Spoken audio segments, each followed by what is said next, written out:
بعد أعوذ بالله من الشيطان الرجيم.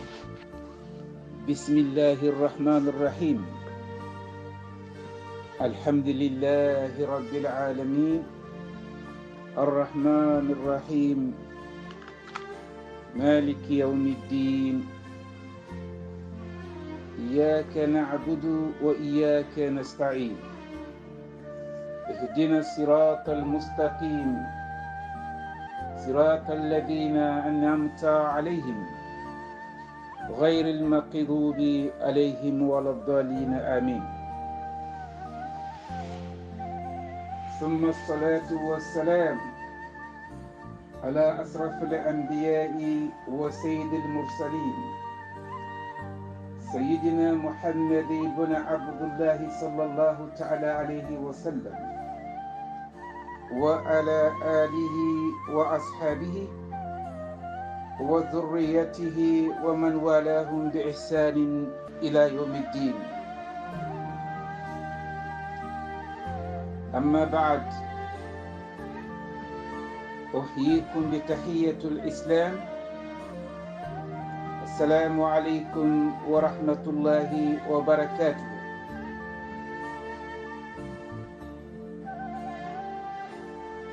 ونقول بعد ذلك: إنا لله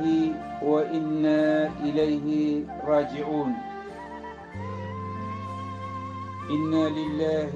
وإنا إليه راجعون. صدق الله العظيم وبلغه رسول كريم، وإنا على ما قال ربنا لشاهدين. وقال mbadinglu na kontondiro be kerekella kafta nibra sikaranta ba dunko be kilin nama mbe kontondiro dam kala folo awa na kalifola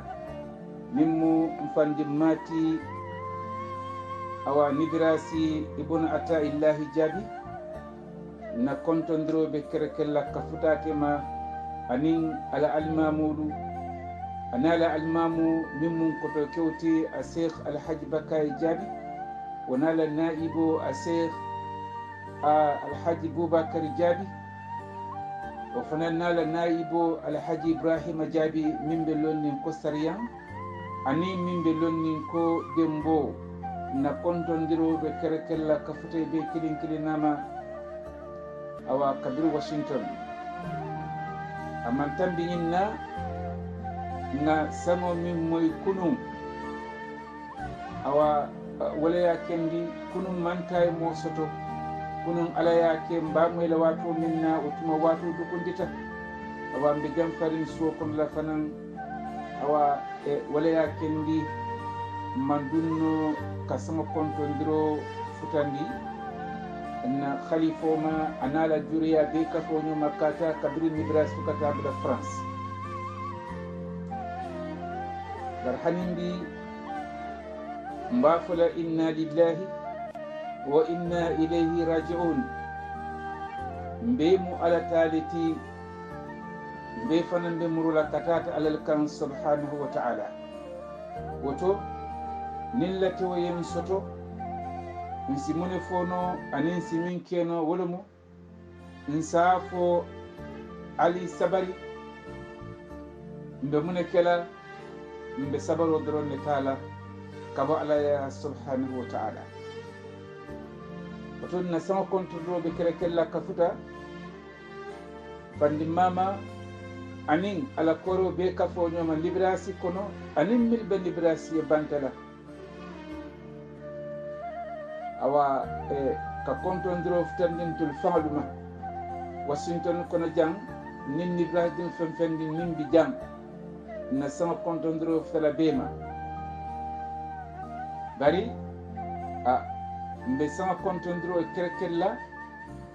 ka futandi ndokoma mimmo abasi jabiti anala dimbaya awa min nayi sumayle moke mbafala ye mbenin toro mbafala mbita musiye ay sabari وما صبرك إلا بالله فمن كلا صبر متفنتي فالله تعالى سبحانه وتعالى بافلا karanta baɗin ko be sabari awa ni wo botaje na sama kontondiro fulanjamo o be futala awa nga min fana moy ni sayin tenne nga moy kafo koko lonna do fana banta to nyala malo ntema lonna ni lon fere bari nga mo lon min ya lon oto nimbe ko awa ku kende bale ke dino kono akata dino fasala baleti mbadi ngulu awa nasa kuntondro be kerekella kafuta afanamma ala kabilo luma anin ndefanam fa yemil long anin ngamo minna awa minna ta kibaroti awa nibras karanta ba kono na sama kuntondro futala fanamma anin awa nibras karanta ba binko be kafo nyuma kada muta awa ntol nibras ding mil be banta na alfa ba na sheikh ba na kalifo mimu nkoto kewti alhaji bambo jabi awa na kontondiro kala selum be futala ama anado ko kendo be anado ko bali be min be pari kono kata kabirin koto kewo alhaji khalifa jabi dinkunda awa min be malondi ko khalifa nibrasi awa khalifa tuba niye tubankol ñinen kay ka foyele ko khalifa nibrasi awa na kontondiroɓe kerekella ka futama o fanannade ko baalu awa min mu koto kewluti awa alaaji anin tefoŋo karamoma alaaji diide jaabi katabula alhaji bunali jaabi katabula alhaji bafode jaabi katabula alhaji bukhari jaabi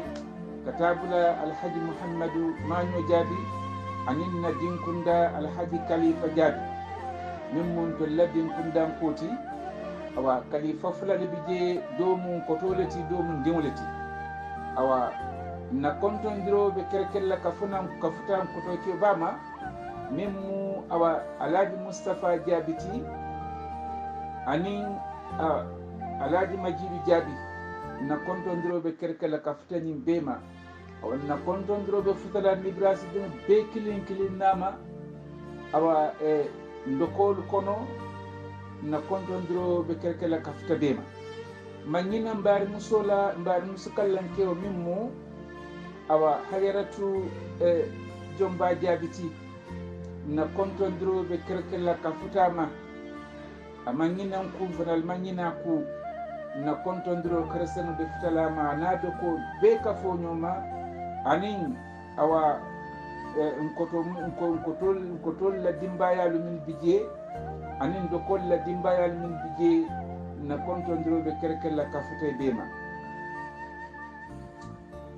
awa san kontondiro ñin kola komin ngafo ñamin na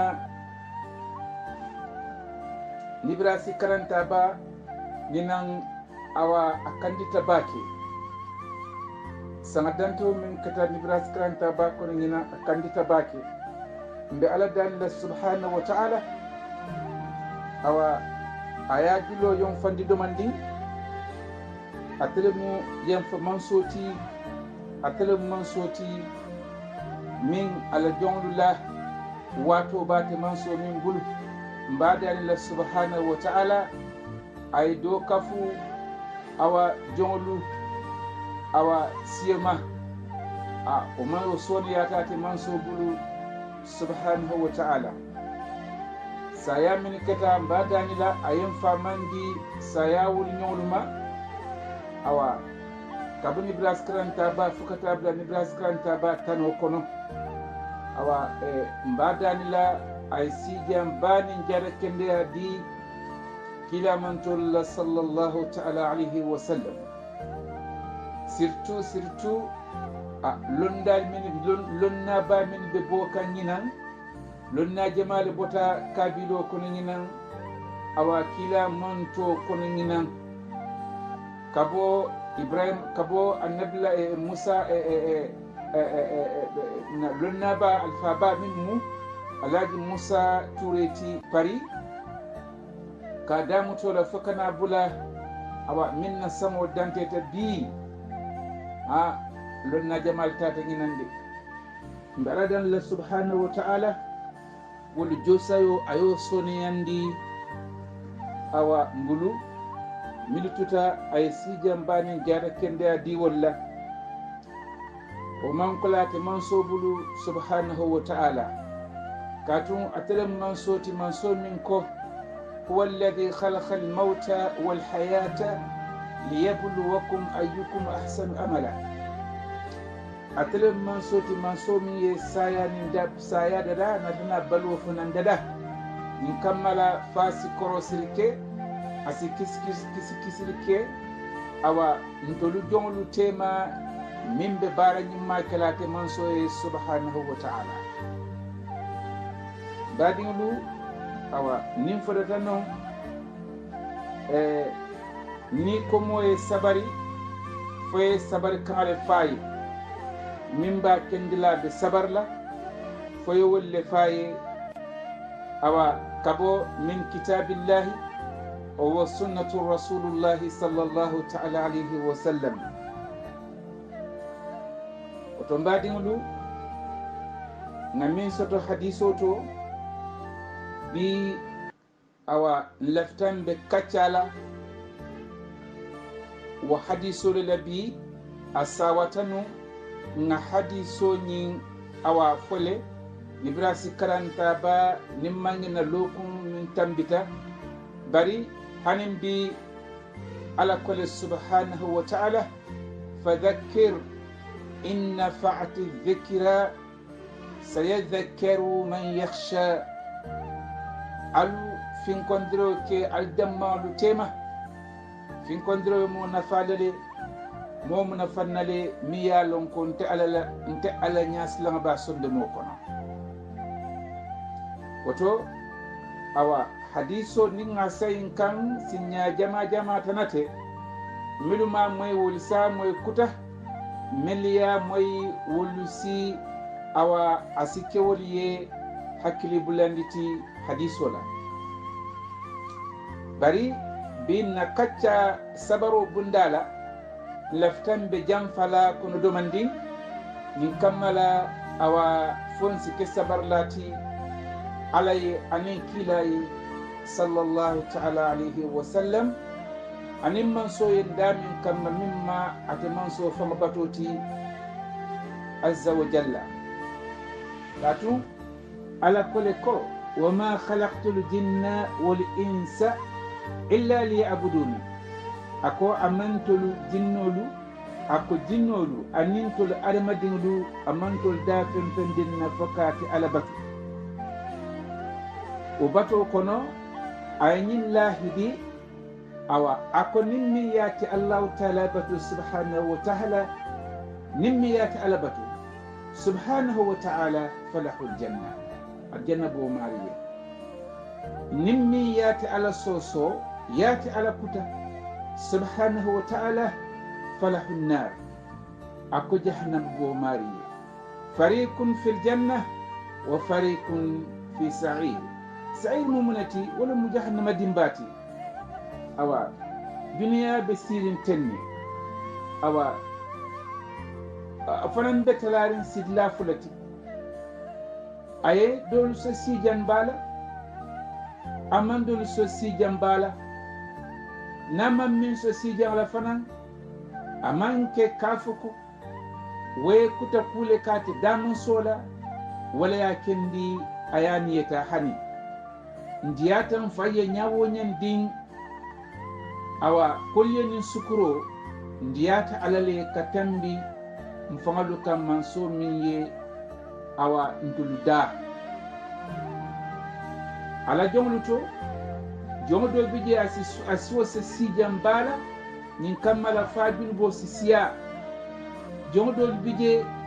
asiwol siya sutuyandi bari asiku kela kaba kuba kela kulu kono fu duniya be banna wol kaba kul be falale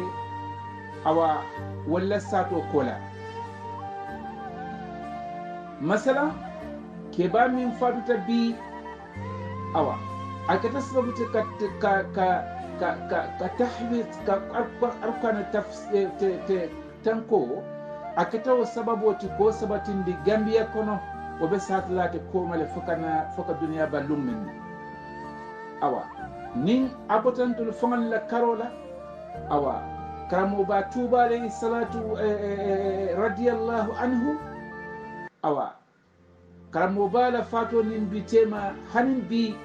atobe fola kata kabirin atela fakat na bulantendi min be kumalaten abon sumu be kata kallan kewti ale kallan ke ya di abon sumu be la woto karamo ba tuba nyulla fato manke fatuti wolu nkarafala intakala min rahmati rabbih ila ni'mati rabbih duniya lim awa hinno suwoti alkiyama wala mun nemo suwoti nemata duniya jande walakin li alako kila lakoto sallallahu ta'ala alayhi wa sallam وما أرسلناك بعد أعوذ بالله من الشيطان الرجيم وما أرسلناك إلا رحمة للعالمين ناكن وما أرسلناك إلا نعمة للعالمين وتو دنيا ينتبنا فرين بري هنو كبن برنيمو ومو أرجن سولتي أوا ولكن ننكو كرمباتوبا عليه رضي الله عنه وأرضى عنهم kabrin kabate la fukana bulantendi min be kumalaten awa karamo ba tuba hanin bi mba falale intakala min rahmati rabbih ila ni'mati rabbih ni'ma wala arjanna suti majen karafu arjanna ne masulati woto aba lonna lumin be ta kan awa ni ku kende har madino awa ni ku kendo ke duniya ni balwo kono ila fato kola wakati komale burai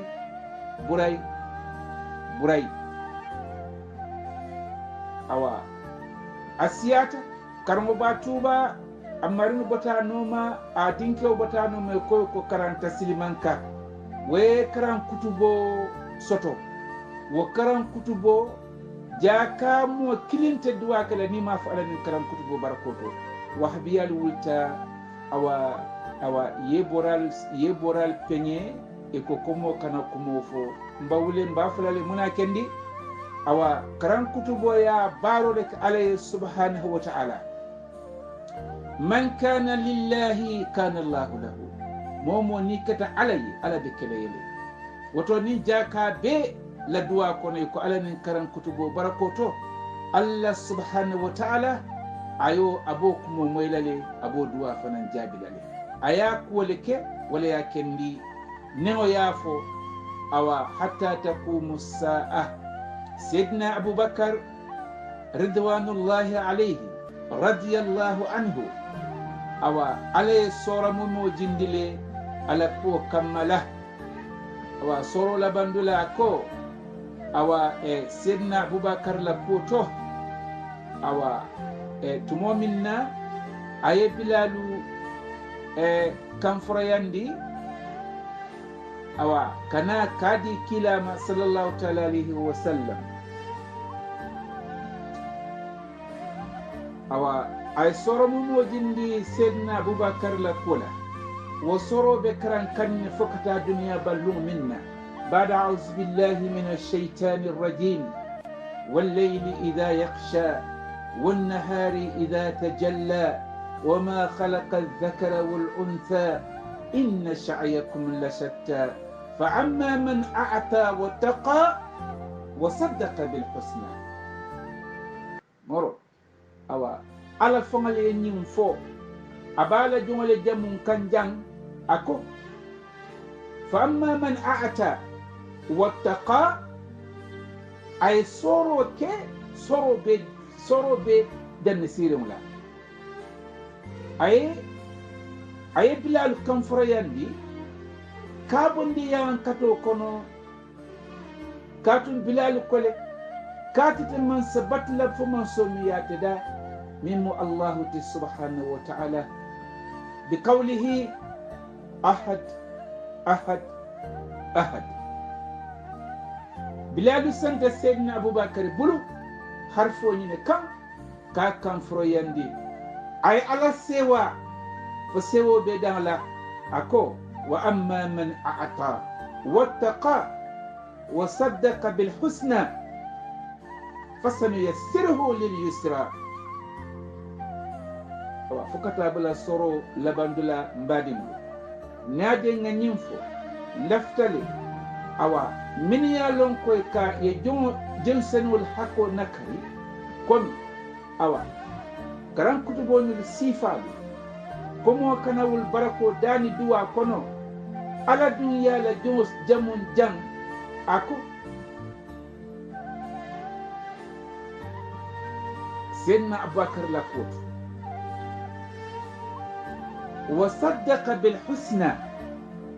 فسنيسره لليسرى. بعدين نكنا نيوتوني alunga be hakko di nyola nin kammala fonna alkiyamo silo tamu sisone yambe kilin na bulu katu niyemo mo harmadi nyo harmadi niya hakoro nakar dunya nyin kono jang yenyum adamadi hakko yo nakar dunya nyin kono jang alabo hakko bole tole awa alkamalum sini badin woto awa kabo karan kutubola kutubu din awa Abdul Qadir kutubu din fakana bula atefon dinula mimmu karamba kayti masha Allah fakaramba kay fakana bula karamba kay min bota karamba kay to wal beto be duniya kono le bi fakata duniya balumina wal tote nukunna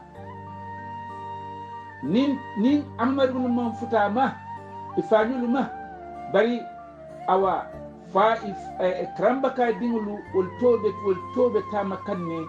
awa duniya kono fuka duniya ballu minna awa hanni ayatara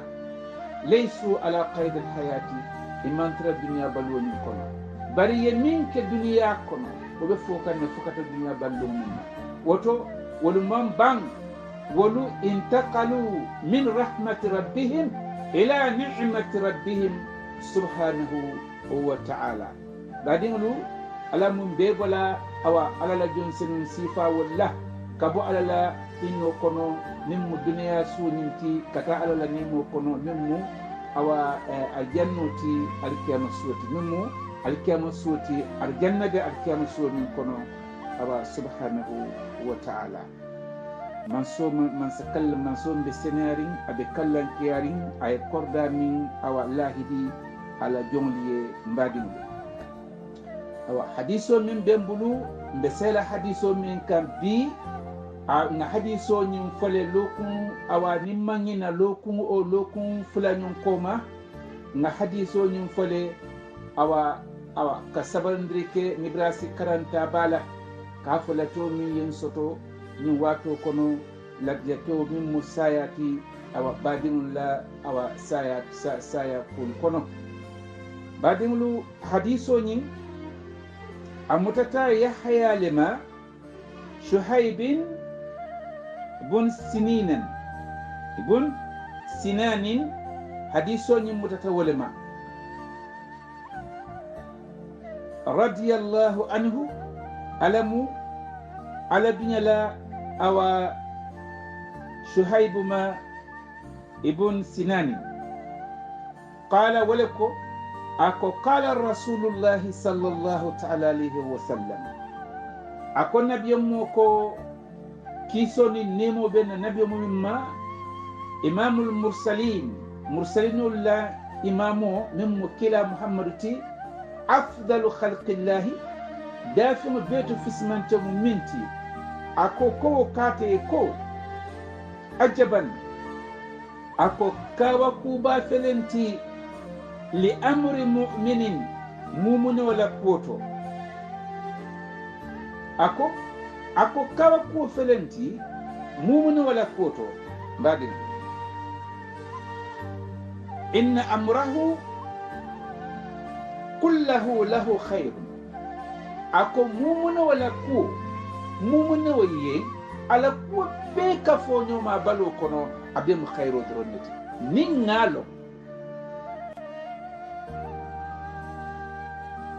ni ngalo katu imaje kila ko ako walaysa dhalika li ahadin ako wata kalamu kininye fere illa li mu'minin fo mumune wo jaa الجملة الاستثنائية جملة بيك فونوما أبيك باكللا الجملة الاستثنائية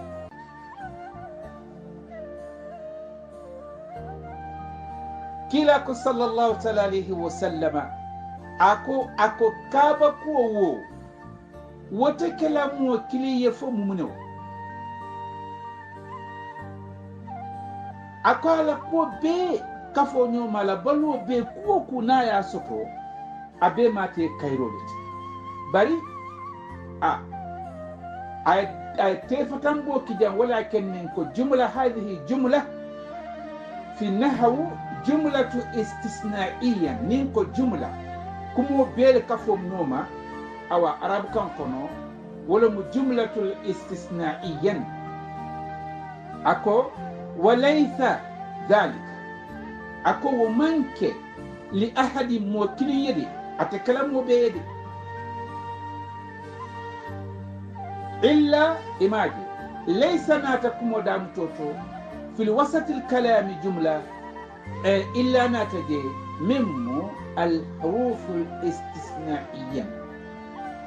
illa fu li mu'minin fu munawde kila ko koni kawo ko bo muno wala ko waka ko dum munati mbadi ako idha asabatuhu sarra'u ni sewa ku ya soto asewata ale ku kende kai ale sewa ku kai shakara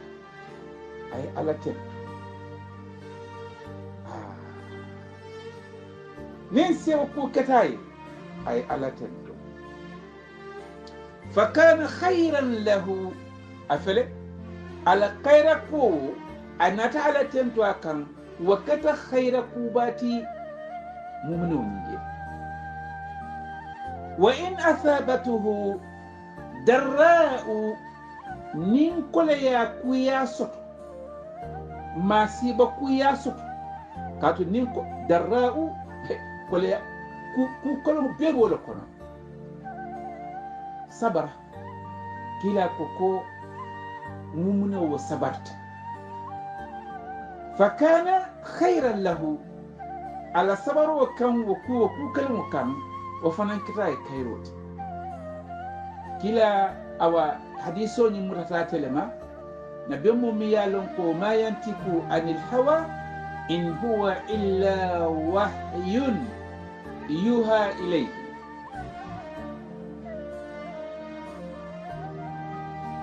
awa mbe mona famla hadiso ni ko don badingi misil medino nin ale herakeye atento akam nin ayemma si balaikan ay toro laikan ay kole alandi kan sabaraka ila sabaro ila kole ya kulu kono o fala kete khairoti ila sewo ala la soro la iteye ya tentu akan afilo fanan kele kairoti walakin nabiyyu ko sallallahu ta'ala alayhi wa sallama ako mu'minu ala kamil kumande arpano kono ya ayyuhalladhina amanu akon nabiyyu min tumundita alla ko be khairu ninga lustan so aliententu ngado jidi kairo kam fana ayo baru kanu kon